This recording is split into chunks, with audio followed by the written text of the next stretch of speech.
That was no very unusual thing for Mr. Lestrade, of Scotland Yard, to look in upon us of an evening, and his visits were welcome to Sherlock Holmes, for they enabled him to keep in touch with all that was going on at the police headquarters. In return for the news which Lestrade would bring, Holmes was always ready to listen with attention to the details of any case upon which the detective was engaged, and was able occasionally, without any active interference, to give some hint or suggestion drawn from his own vast knowledge and experience. On this particular evening Lestrade had spoken of the weather in the newspapers. Then he had fallen silent, puffing thoughtfully at his cigar. Holmes looked keenly at him. "Anything remarkable on hand?" he asked. "Oh, no, Mr. Holmes, nothing very particular." "Then tell me about it." Lestrade laughed. "Well, Mr. Holmes, there is no use denying that there is something on my mind, and yet it is such an absurd business that I hesitated to bother you about it. On the other hand, although it is trivial, it is undoubtedly queer, and I know that you have a taste for all that is out of the common, but in my opinion it comes more in Dr. Watson's line than ours." "Disease," said I. "Madness, anyhow, and a queer madness too. You wouldn't think there was anyone living at this time of day who had such a hatred of Napoleon the First that he would break any image of him that he could see." Holmes sank back in his chair. "That's no business of mine," said he. "Exactly, that's what I said. But then, when the man commits burglary in order to break images which are not his own, that brings it away from the doctor and on to the policeman." Holmes sat up again. "Burglary?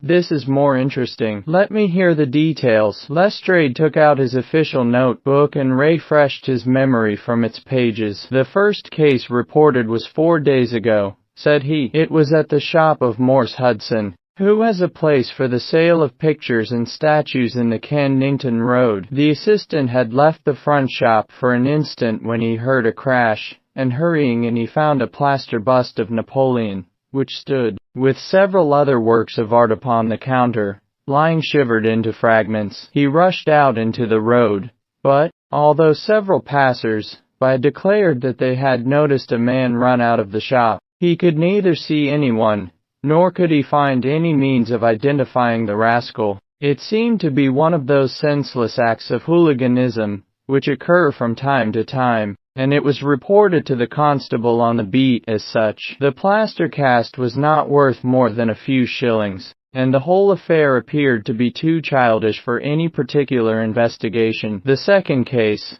however, was more serious and also more singular. It occurred only last night in Kennington Road, and within a few hundred yards of Morse Hudson's shop, there lives a well-known medical practitioner, named Dr. Barnicot, who has one of the largest practices upon the south side of the Thames. His residence and principal consulting room is at Kennington Road, but he has a branch surgery and dispensary at Lower Brixton Road, 2 miles away. This Dr. Barnicot is an enthusiastic admirer of Napoleon, and his house is full of books, pictures, and relics of the French Emperor. Some little time ago he purchased from Morse Hudson 2 duplicate plaster casts of the famous head of Napoleon, by the French sculptor, Devine. One of these he placed in his hall in the house at Kennington Road, and the other on the mantelpiece of the surgery at Lower Brixton. Well, when Dr. Barnicot came down this morning he was astonished to find that his house had been burgled during the night, but that nothing had been taken save the plaster head from the hall.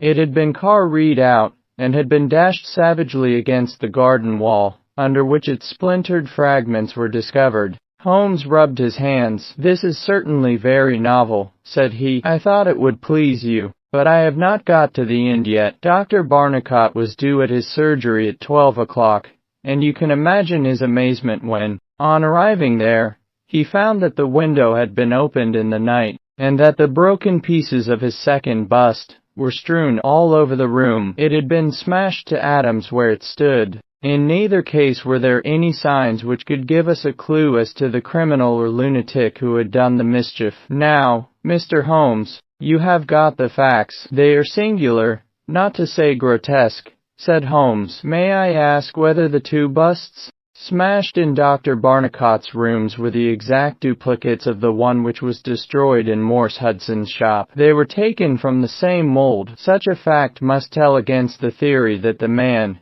who breaks them is influenced by any general hatred of Napoleon. Considering how many hundreds of statues of the great emperor must exist in London, it is too much to suppose such a coincidence as that a promiscuous iconoclast should chance to begin upon 3 specimens of the same bust. "Well, I thought as you do," said Lestrade. "On the other hand, this Morse Hudson is the purveyor of busts in that part of London, and these 3 were the only ones which had been in his shop for years. So, although, as you say, there are many hundreds of statues in London, it is very probable that these 3 were the only ones in that district. Therefore, a local fanatic would begin with them. What do you think, Dr. Watson?" "There are no limits to the possibilities of monomania," I answered. "There is the condition which the modern French psychologists have called the idée fixe, which may be trifling in character,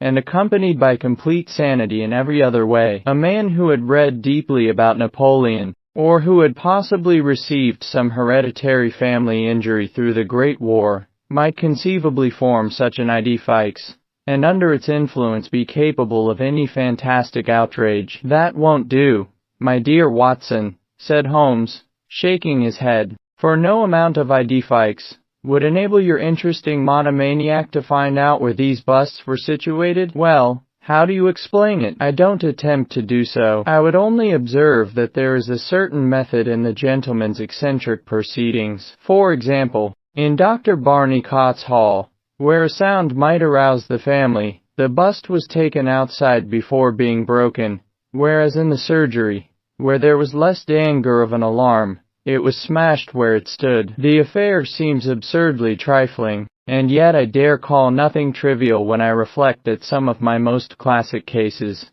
have had the least promising commencement. You will remember, Watson, how the dreadful business of the Abernethy family was first brought to my notice by the depth which the parsley had sunk into the butter upon a hot day. I can't afford, therefore, to smile at your 3 broken busts, Lestrade, and I shall be very much obliged to you if you will let me hear of any fresh developments of so singular a chain of events."